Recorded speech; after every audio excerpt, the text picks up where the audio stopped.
Which, what does that mean? That means cutting wages. That means increasing the exploitation of labor. Going back to manufacturing is, not the way to go. I don't know the way forward for particular economies, but I think that deindustrialization is, an irreversible achievement. There was a question about the role of agrarian class consciousness. It's sort of the same way. I think getting rid of farm labor is broadly a good thing. There's maybe some people who enjoy it. I grew up on a farm. I hated it. It was horrible. Waking up at 6 in the morning to go and do physical labor all day is just miserable. So it's not a thing that most people would want to do, and I think it's a good thing to mechanize and automate as much agriculture as possible. Now, of course, there's problems with the industrialization of farming and all of this sort of stuff, the environmental effects. But broadly speaking, the mechanization of agriculture is good. So I think that broadly that isn't the source for much sort of revolutionary class consciousness.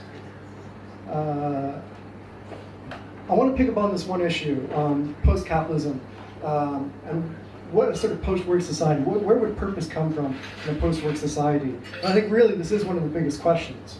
And I think broadly, if you look at the left today, what they're missing is an image of the future, an image that is enticing for a lot of people. So it's broadly just, not to denigrate these sort of movements, but it's broadly, let's save social democracy, let's save the NHS, let's save, what's left of council housing, these sorts of things. There's no image of a better future. It's just let's keep what we have right now, which is not all that great. What's left. So thinking about what a post-work future would look like, and the sort of ethics and morality and the sort of sense of purpose that would emerge from it, I think it's crucial to giving an image of the future that is actually, affectively invigorating for a wider population. And at this level, we can compete with capitalism on an affective level. Capitalism is, we need to really recognize the fact that capitalism taps into desires, real desires for, consumerism, for the sort of superficial amounts of freedom that we get. It taps into those, it uses those, it mobilizes those towards its own ends, and then it sort of exploits us relentlessly. We need an image of the future from the left that's actually as affectively invigorating as neoliberalism is to many people. So I think it's a big question. I don't have the answer, but I think it's a crucial question. Thank you, Nick. Does anyone else have any questions? Yes, here in the middle, though, and then I've got you, Faisal, and then we'll move over here and take you three. You speaking, sorry, Jay? Glasses in the middle. Hi, thanks. Isn't part of the problem here the problem of alienation and alienated work?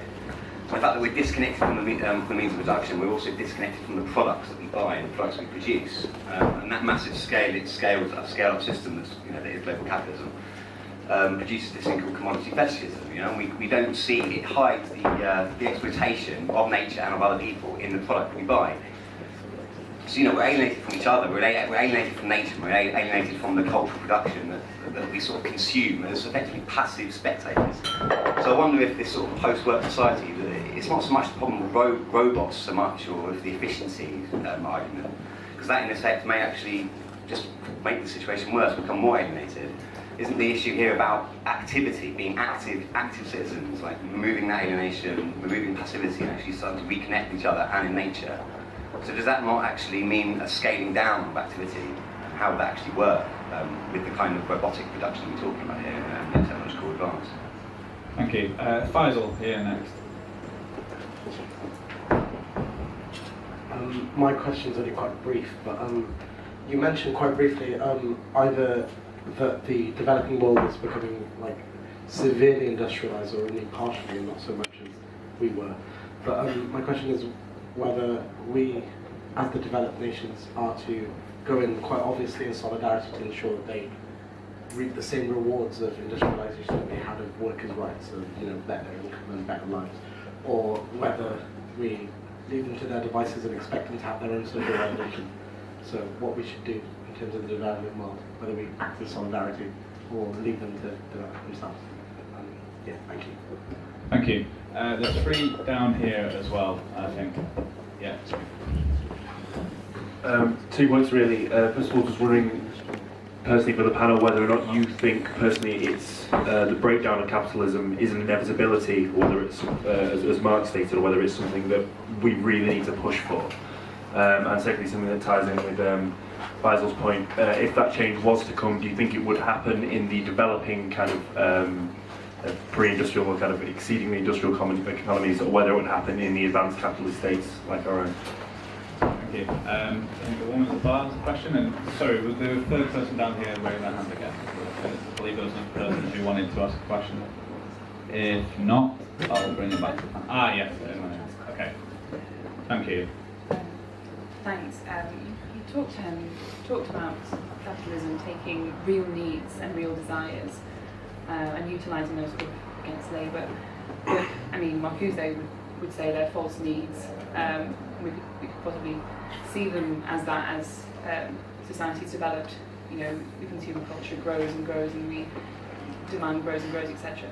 And it becomes more like a catch-22. So those who are working don't have the time or the inclination to realise that these are false needs and sort of get out of that cycle and regain their leisure time. So perhaps it's going to, if any revolution is going to come, if any change is going to come, it's going to come from those outside of work, mainstream work, those possibly in the student population, the unemployed, you know, these in global slums, etc., the underclass. Perhaps we're going to see some sort of resurgence from these groups who are quite, you know, oppressed and outside of that mainstream. Thank you. The woman just in front. Hi, I'd just like to take a couple of issues with a couple of Nick's points about imagining the future and moving on from wanting to keep the NHS and council housing. That was one of my points. And the other followed on from the housing, but it related to your point about surplus population and there isn't enough work for everyone. Well, in terms of housing, there's a massive housing shortage. There is work to be done. Houses need to be built, and that's not being done. In terms of work that needs to be done, there's also social care. It's just that the hours are cut back for social carers. They're only allowed to spend 15 minutes, and disabled people are being put to bed. Disabled adults are being put to bed at sort of 6, 7 o'clock at night because that's when their carer comes round in their allotted 15-minute slot. And also there are lots of other jobs that need to be done, like work in libraries. I just had a message on a friend from Facebook tonight who works in a school library. Him and the other librarian are being made redundant. And so there's lots of work that needs to be done, but it's just that the powers that be, the authorities, the capitalism just won't pay for that work to be done. So the idea that there's a surplus population and that there isn't work to be done, I kind of, I challenge you on that a bit. Thank you. I'll bring back the panel for now, then after that I think we've got time for one more round of questions, so please, if anyone's just sitting on something they're dying to ask, go for it, and we'll finish off with the final panel summations. But if I can bring back the panel, I'll go back to Nick and then Michael. So I'll start off with this question sort of alienation. I'm a bit hesitant to use the term alienation just because it tends to presuppose some sort of authentic self that is being alienated. And I think this is problematic for a number of different, mostly philosophical reasons, but also political reasons as well. The sort of discourse of authenticity can lend itself very much to parochialism, conservatism, all of these things. That being said, I think that there is a useful sense of alienation, and it's not being alienated from the product of your labor, it's not being alienated from your actual work itself. Well, no, it actually is being alienated from the work, the productive process. In a sort of post-work society, essentially what happens is that your work time is no longer determined externally, which is to say in a sort of alienated fashion. Instead, your work time is determined by yourself, or socially, communally, these sorts of things. So this would be a sort of non-alienated labor. If we want to draw a distinction between toil and work, it would be between alienated labor and non-alienated labor. So I think that there is sort of, that's a meaningful sense of alienation for myself at least. And I also just mentioned, I think, living in a complex society, there's no way we can understand exactly how this world works in its intricate complexities. We're always going to be alienated. We're not going to fully understand things. There's a necessary alienation. I think actually Marcuse talks about this as well. A necessary alienation to living in a complex society. And I think this is just a given because that sort of alienation enables so many other freedoms that it's worth giving up on. This question about acting in solidarity with developed economies or giving a more sort of active approach. My tendency for these things, particularly as a white male North American, is to take my lead from other people. I know what I can talk about, and I'm quite happy to also recognize my limits. And I'd rather act in solidarity and at the behest of these movements in other places. I think that's the only sort of honest way to do it. This question of breakdown, is it necessary? I forget where it came from now. I don't think it's necessary. I think the history of capitalism has shown that there is no necessity to break down. There's necessity to crisis, but this doesn't mean breakdown. Crisis just means increased exploitation, increased sort of, immiseration of the working population.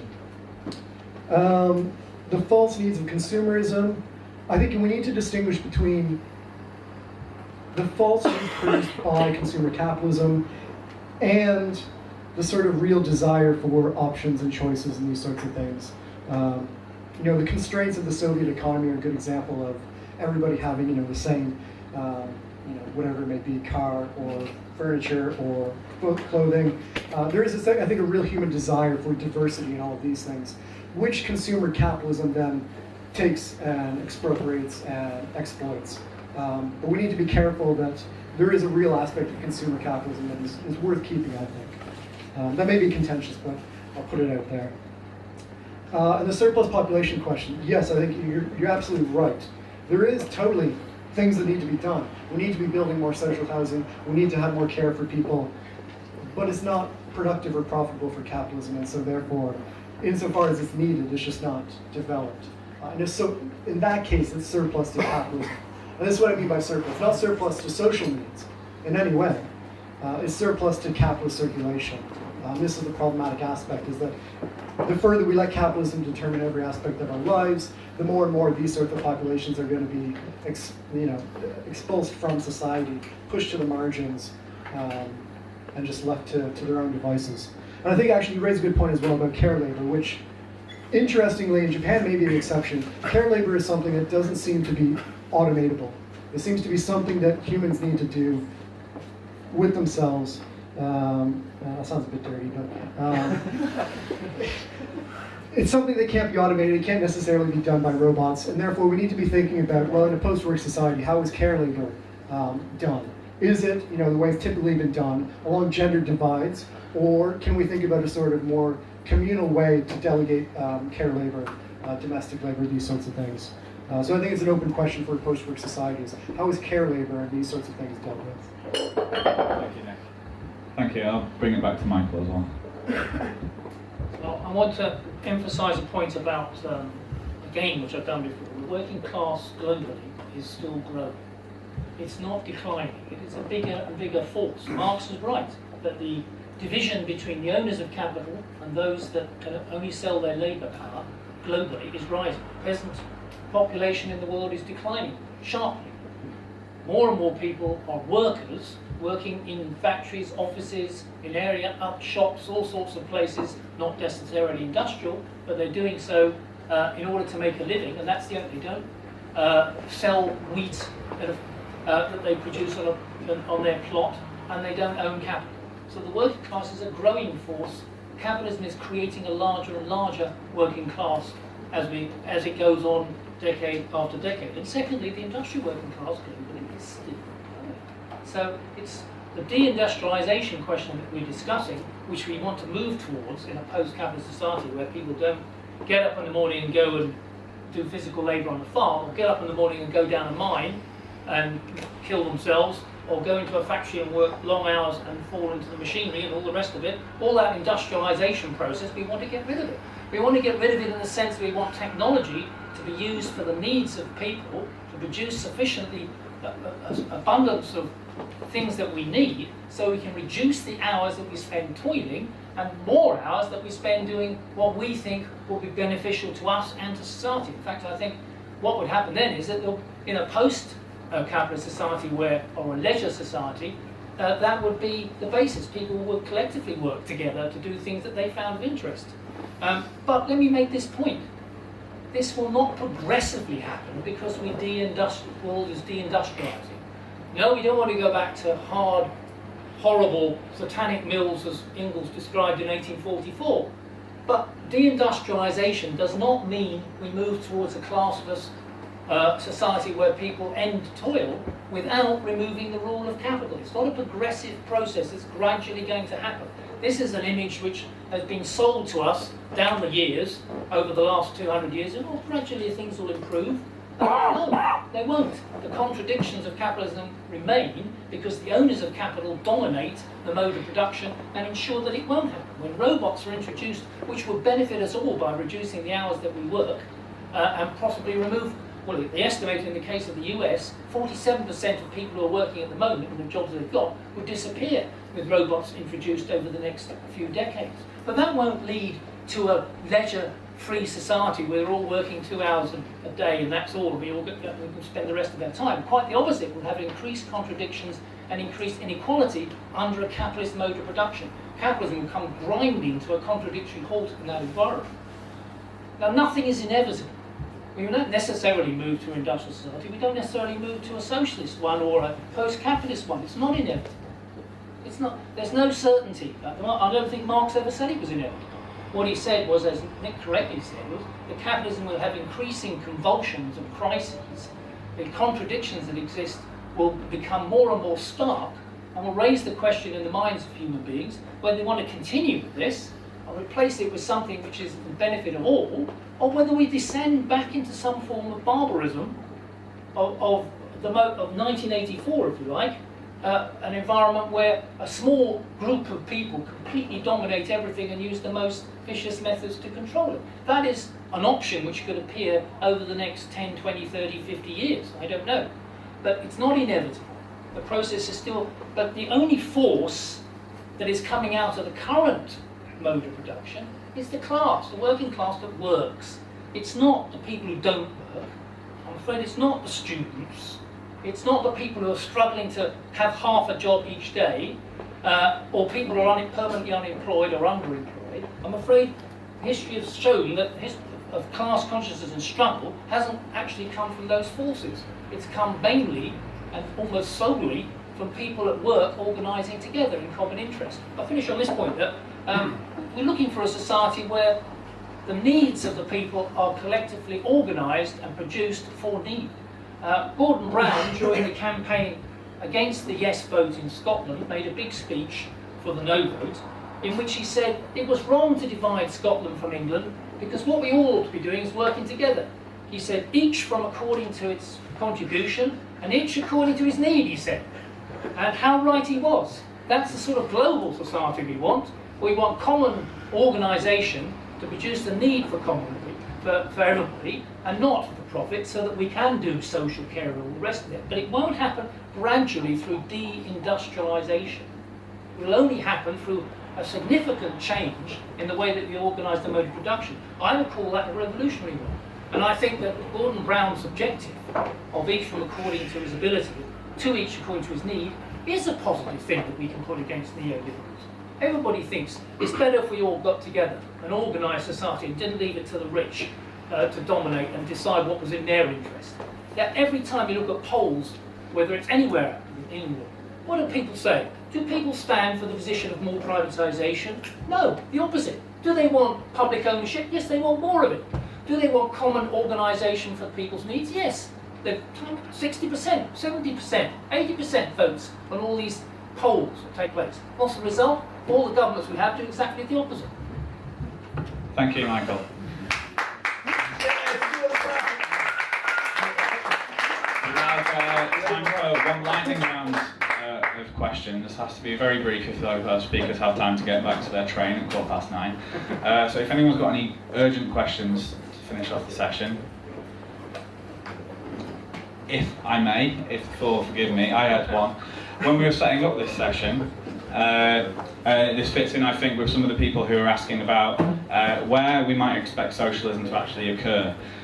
Strategically, it seems to me, any future socialist territory has to be self-sustaining. And one of the questions I had about this session was, what is the legacy of deindustrialization in the West on the economic sustainability of these geographical areas? What is it which people are actually strategically aiming to seize?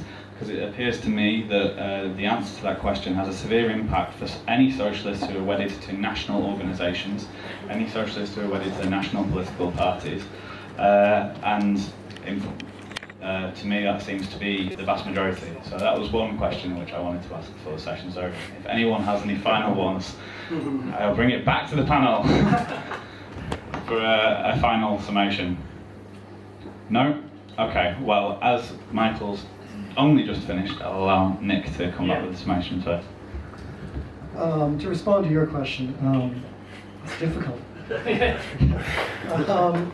I don't know. I mean, you're absolutely right. A national basis isn't sufficient, but beyond that sort of negative determination of what's needed, I don't quite know.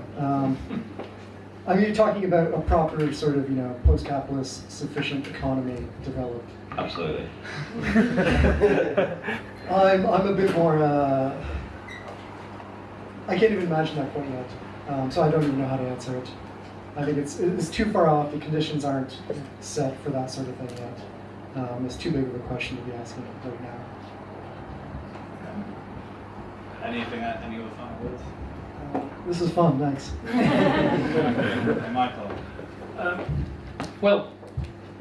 A workless society or a toilless society where we can have free leisure time is only possible globally. It can't happen in one country or even in Manchester. It can only happen with the global resources being applied by the whole of society, human organisation, to use the technology globally. And therefore, you have to start somewhere. It could be in Manchester, and you have to start somewhere. But it cannot be achieved without movement using all the world's resources in common. And that's the task that will bring about a post-industrial society, a post-capitalist society, which will be the benefit of all. But that's where we have to go, but it can only be achieved globally. I'd use what Freddie Engels said in 1844, or at least in 1848, when they finished their manifesto, workers of the world unite. Thank you to both of our speakers.